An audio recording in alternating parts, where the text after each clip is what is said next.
If you are a fan of Formula One, you are probably itching for racing to begin again.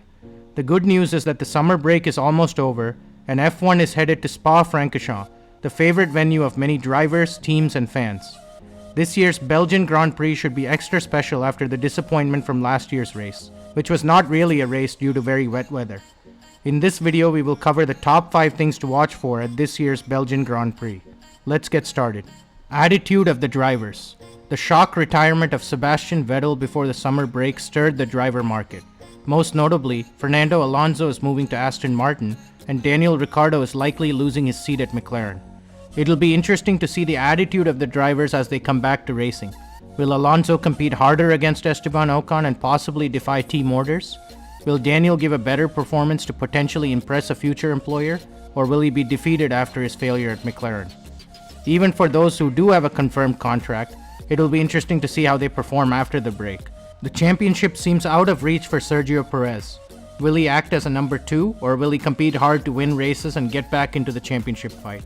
In a recent interview, he said that anything can happen, suggesting that he is of the attitude of not giving up until the championship is mathematically over. There are others to watch as well. Will Lewis Hamilton build on the momentum he had before the break? And what about Nicholas Latifi? Will he give an improved performance in the remaining races to keep his seat at Williams? It'll be exciting to watch the Belgian Grand Prix to get the answers to some of these questions. Will Mercedes have a race-winning car? Mercedes went into the summer break with tremendous momentum, with both Russell and Hamilton finishing on the podium in France and Hungary. Heading into the break, the team seems to have resolved the porpoising problem that plagued them early in the season. They seem poised to take the car forward after the break. In a recent interview, James Vowles, the chief strategist at Mercedes, spoke about upgrades. He said, "In terms of upgrades themselves, yes, they are incremental steps. They're small steps that we're adding to the car, but the important point is that we have plans to introduce far more across the races that follow." Will we see some of these upgrades at Belgium? And will it be enough to give them a victory at Spa, a track which should favor Ferrari and Red Bull? Mercedes seem cautiously optimistic, but their recent performances suggest that they could be in the mix for the win. Mercedes F1 is a team to watch for at this year's Belgian Grand Prix. Will Ferrari bounce back? No doubt Ferrari have a great car and great drivers, but they failed to put it together in the first half of the season. Reliability issues, strategy errors, and driver errors plagued the prancing horse. Hardest hit was Charles Leclerc, who made driving mistakes in Imola and France. In addition, strategy mistakes cost him points in Silverstone and Monaco. Despite the large number of mistakes, Ferrari team principal Matteo Binotto has suggested that Ferrari are on track. In an interview with motorsport.com, he said, "I don't think there's anything different we need to do. I think it is simply to continue on our journey of continuously improving ourselves step by step, focusing on each single race." Many pundits feel that Mattia is the source of the problem and Ferrari needs new leadership to take the next step and maximize their performance. It'll be interesting to see how Ferrari implement their continuous improvement plan in the Belgian Grand Prix. Will weather conditions again play a factor? The 2021 Belgian Grand Prix was really disappointing. In summary, due to heavy rain, no racing happened, and controversially, half points were awarded to the top finishers. As a result of this controversy, this year, the FIA has made significant changes to the scoring system in case a race is suspended.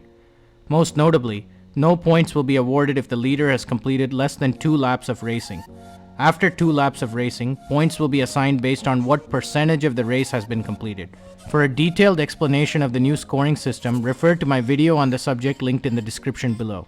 Rain is again forecasted for this year's Belgian Grand Prix, so this new point system could come into play.